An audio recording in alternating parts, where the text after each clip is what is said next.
be honest with where you come from. Well, what if we make products that don't create so much waste and are healthier at the same time for us? So fun and wonderful for the planet. I'm very excited to do this while I'm still alive. So, hi, I'm Dr. D. And hi, I'm Princess Gaia. I'm Nuwella. Hello. Well, it's a pleasure to have you today, Nuwella. And as we mentioned, this is in support of International Women's Entrepreneurship Week. You know, the point of these events are to provide institutional signposts for aspiring lady entrepreneurs across the world and kind of give them some examples or some stories that can inspire them and maybe also follow in your footsteps. First, take care of you. Then you've got something to give when your cup is overflowing. So without further ado, Nuwella, I am really excited to hear your story, and I know all of our viewers are too. Thank you. Thank you for this platform. Thank you, Duncan. Thank you, Julia.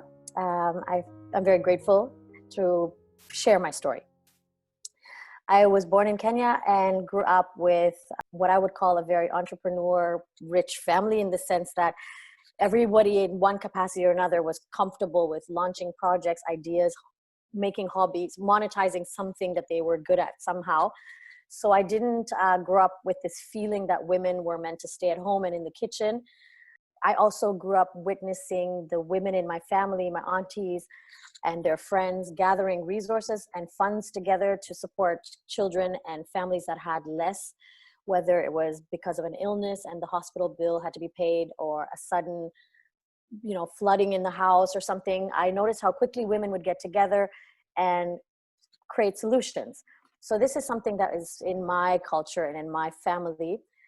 My mother was an entrepreneur. I feel that a lot of women in my family at some stage or another created a hobby project that would help them create some secondary resource. And when I moved to Berlin and became a mother of twin boys, I got married, and then quite quickly after got divorced. And there I noticed how easy it was for me to access support from women and mothers. That for me was quite a revelation in a sense, because then I realized I also want to support other women and other families. And the first thing that kind of came to mind, because as a single mother, I was home most of the time while my children were small, I thought, how can I create an income doing something that's valuable and at the same time sustainable to what I need to do as a mother here. So I managed to find out that water was one of my biggest passions, and purified water, and the link between health and water. And through that journey of researching, I found out there were a lot of issues when it comes to drinkable water, not just where I'm living, but around the world. So this is where the project Oh Water was born, from this wish to have drinking water that I like for myself and the children, that is not in a plastic bottle, is not in a glass bottle, and is not just tap water with all the contaminants that I know are present. So looking for what this third option could be was the primary driver for creating Oh Water. Now, fast forward, it's been a few years, and we are actually just using highly distilled etheric oils, so good quality, well-sourced essential oils. We create somehow what we would call maybe even a perfume water. And we have very many different ones for different feelings. There's some that make you feel like you're in a rose garden. Some make you think of like a spa and a relaxing lavender and orange blossoming, orchid. And the idea is to start reminding people who are city bound or landlocked to also start connecting to nature, which they don't often access in their day-to-day, just through water as a medium. And we're noticing that a lot of people respond very quickly to this aromatic and sensory experience. So this has also, again, if we go back to how women have been considered in society, we used to collect flowers and gather the berries. And now we're, distilling them into oils, and we're adding them to water and introducing this journey of a bit more of a subtle relationship to fun drinks. It doesn't have to have tons of sugar or any sugar. And it can be something that allows people to feel that water is more important, more special, more flexible, and opens them up to maybe less of the, let's call them fun drinks that are not as healthy for the body. So yes, I think that's as much of my story as I do. We have questions. The first thing that comes to heart, not to mind, but to heart, is be honest with where you come from. I feel that one of the things as women we often do is we dislocate ourselves from our roots, which can mean many things. It can mean, what did your family struggle with? Therefore, what could you solve? Where you came from, what were your communities struggling with? What can you solve because of that? So I grew up in Kenya, and I knew what that journey was for a lot of families to collect water in buckets and have to walk. I wasn't growing up in that type of, let's call it, demographic, but I witnessed women carrying water. I also witnessed animals carrying water. So this was so, for me, it was so natural. I have it intrinsically in my bones, the respect for water as a resource. So I feel like as an entrepreneur, if you want to bring something forward, it might be really, really easy if it already comes from your roots. That's my experience. It feels like that would be my first advice. And because it comes from your roots, it possibly also feels like home, which means you're not only working with what you think the world wants, but you actually feel already the fulfillment of, wow, I can really contribute something of value. And then the numbers and all of the business planning actually sits with your heart. I think that's something so essential. It's a journey, like every journey, where you make a lot of turnings. And one of the first things I had to acknowledge as, let's call Water my new baby. And so my twin boys are going to be 6. And let's say that my new baby is going to be born. And I realized a few months ago that I was challenged to focus with my children because my baby was always on my mind. So I would have them at home, but I would be thinking about new ways to create this network, new ways to, and I would share some of this with them, but I found myself not very present in moments that made me feel quite sad and guilty, because as a single mom, I felt I really love my project, but I also want to be really present with my children, and I don't see how many hours are there in a day. So when it came to making decisions, I asked my mother to help me. And I had the luck that my mother had some time that she could spend some time taking care of my kids over the summer. So I feel like that started in bits and pieces with me getting my friends involved. Like, can you take the children for an afternoon so that I can have more meetings? So I feel this balance is a community thing. One person can only really give so much of their attention to anything.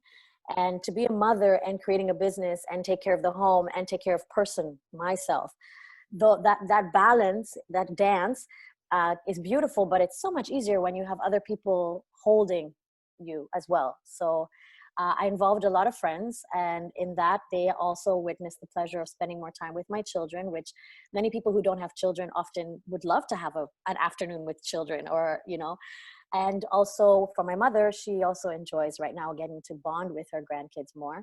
So I still think, again, the answer is community, community, community. That's where that balance leverages itself.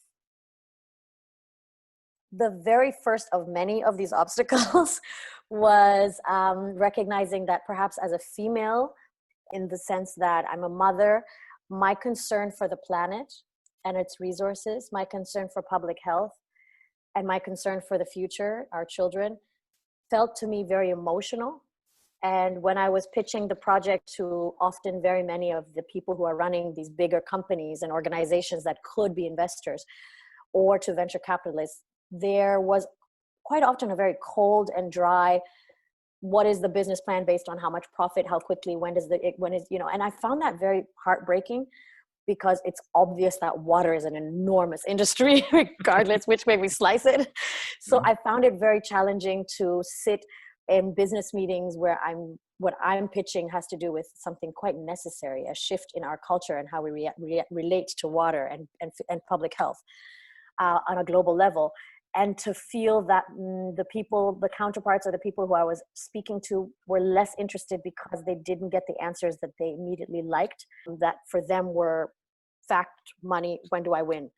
And another challenge that I feel, so for me, that's a challenge that I found to be more of a mother and female thing, because I feel what other children are going to be going through if we keep on throwing plastic everywhere in the water, because we keep, so that was emotionally quite a heartbreaking part of the process.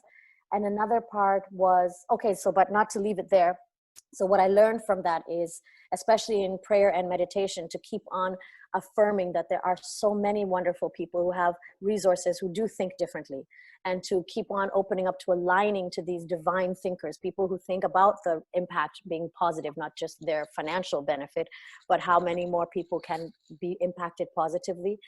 And that has really helped, just having that frame of mind from being discouraged and feeling like, oh, where are the, nice business people, to, oh, wow, I know they are there, and may we meet them and may they join us soon. And that's already started to happen. So that's one thing. Another challenge has been also understanding that the steps to get the municipality on board and to educate people, that there's a lot more of a resistance than I would have imagined. It has been easier for me to see it through friendships and all the network of the people around me. People are curious. They do want to know, what can we do differently and better? But when the conversation moves towards the general public, it's been sometimes shocking to see the ignorance and resistance to more awareness. Like, so when you say to people, well, tap water is contaminated in certain ways, and of course it's not poisonous, but it isn't what we would call pure drinking water, and or bottled water is so unregulated that we really can't say when it was put in the bottle. We don't know when it was put in the shelf and if it was stored properly, and the whole logistical, like how much CO2. And to see people kind of go, not really interested right now. I'm sure it's fine. And that has shocked me more than many things, because when we look at what's happening in the world, I assume most people understand that we all have to make some decisions and it's a collective movement we require, not only on the governmental side. So those are challenges that, again, sometimes I feel like this movement that often maybe is a little bit grassroots and guerrilla, where it's, we have the right knowledge and information, but it's kind of being stamped out, and we have to build another fire, and then it's stamped out, and, wanting to really influence change and recognizing that time is of the essence. That can create some anxiety in me sometimes. But again, that's me learning how to meditate and to ground into trust, knowing that there's not just me. There are so many wonderful projects out there with similar visions. And so I'm not alone, definitely not alone, even here in Berlin. And so those are those obstacles that, I could go crazy sometimes, like, why? But this is how I'm balancing that out. I'd like to answer the question, what if I already had seen the valuable impact for water around the city of Berlin, and there was a huge reduction of plastic, and the bottling industry start supporting us as well as the municipality, and wow, almost everybody knows that they can refill their bottle. So it's just a complete shift. People are fetching water rather than creating waste when they drink. And what would I do then? I've always wanted to create a network of sanctuaries around the world in collaboration with all the healers that are already doing this. I feel that some of our work is to create what might be seen as the new churches, the new hospitals, the new schools. And these healing centers for me, these healing sanctuaries for me, are places where we learn about body, planet, emotion, relating to each other, and also how we can envision a future. And so these places, I've created my home into this kind of a place. I've created my community around me as this type of a network. This is something that I dream of all the time, just what it would look like to have a space in all the beautiful places in the world where nature also supports such work, such deep work, and such processes. So that would be, what I call the star sanctuary, so that we can live embodying our starlight, or what is for us, what really makes us shine bright. So there's a lot of things that we have to clear in the belief systems, in our health, and all of that. And I'm very excited to do this while I'm still alive, to see it in this lifetime. Yes. Yeah. I'm going to assume that you did write a business plan, but let me ask this. Was it something, did you find writing a business plan helpful? Was it a document that you referred back to as you did your business? Did you change your business plan? What did all that look like? So first, it was always challenging for me to speak in those terms. So I've always been lucky and very kind of humble to ask for help, because it's not something that I trained. I didn't go to business school, and some of the jargon is also sometimes not coming, it doesn't come naturally to me. I forget some of the terms. So I've been able to get some help from people who have a lot of experience in education. We've been editing and adjusting and refining this business plan consistently, and we're fine-tuning constantly. It's valuable because even though I'd rather say, hey, we don't need it, just listen to the vision. I realized that for the different types of ways people approach supporting change and supporting sustainable projects and supporting new ventures, this allows them to understand how they can participate. And so I like the opportunity through this business plan to learn how to speak to this logical, rational part of our journey, which is not just what Water can do, but how can people who come on board really support us to get it done. One of the things I really feel, I've been fortunate because I've traveled quite a bit. I've lived on 3 different continents, and because I'm quite open-minded, and I can change my view without feeling attached to any of the views. I feel that one thing that is easy when you have like this openness is to sense what desires are there. So of course, why we have so many products, so many beverages in the market is because people desire tasty drinks. So if we just stick with that, okay, and why is the vegan culture and or the sustainability question also something that's being more emphasized because people want to know that their consumption is not causing our planet's destruction.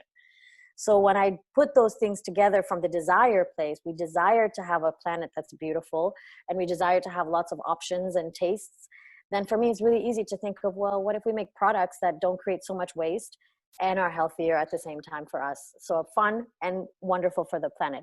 So this is, I think, what my process often is, which is about efficiency and satisfaction. Like this kind of, I want to be delighted and at the same time feel that I'm not a part of this destruction and destructive behavior. And as a mother of twins, I feel this becomes very easy because all the time I'm thinking, how quickly can we get this done and go on to the next thing, but without leaving a mess? You know, like it's bath time, everybody have fun, and let's clean up also. So I feel that that's more like the lifestyle we live. You know, if you're open, if you meet lots of different people, and diversity is a big part of my life. So I think that diversity feeds that part of my consciousness. I remember a question Duncan asked me when we did our interview. How do you juggle all the stuff that is going on? I mean, there's much more to it, like, you know, living a healthy life, being happy. With great compassion for the human that I am, because there are so many moments when I feel completely full of the energy and the clarity and the confidence that it takes. And then there are those moments when I feel very insecure and very vulnerable and very unprepared. And the compassion that I extend towards myself, it's a process. I've been learning that self-loving way of taking more time, resting more if that's what I require, reaching out for support if that's what's necessary, knowing what's necessary. And that personal healing journey and that personal self-loving journey, I believe, is the most important part of what's helped me to just go forward as an entrepreneur. And knowing that, like, I'm anchored in something quite solid. I feel safe inside me. Whatever the planet's doing, whatever politics is doing, whatever else is happening outside of my personal inner strength or structure or beinghood, I know how to find inner strength, inner power, that inner stability. So keeping that process as a priority, like first take care of you, then you've got something to give when your cup is overflowing. And that cannot be said enough. You know, when you're overwhelmed, you're not doing that well enough. And so learning to say, hey, there's no purpose in pressuring yourself. You're not going to do your best work. So just stop today. You know, just allow it, let it go. When you feel the pushing or the pulling or the panic, rest, soften, let go of the tension, soften within that fear, and trust first that it'll pass, but also allow yourself to witness it so that it can inform you. And so that's what it looks like on my side. And also we will be in September having our first launch, which will be our mobile fountain that will do a tour through Berlin's neighborhoods, starting September 21st on World Peace Day, where we'll be at the Brandenburger Gate for the entire day. And then from there, our mobile fountain will go to every neighborhood and involve children and parents and adults, locals, visitors on a survey. What do they want? Where do they want it? And how much they care. And then also, yes, rolling forward that way. I felt such a high resonance when we spoke about what are some of the challenges a female entrepreneur faces. And one of the things I'd love to ground in this call is for any of the people who are listening out there, men and women, who really understand what community means, take a step forward and support an entrepreneur, whatever that looks like, whether it's just with, I'm good at websites, can I spend some time helping you make your website better? Or I'm really good at editing text, or I'm wonderful at, I have great money skills, I can help you budget, I can help you.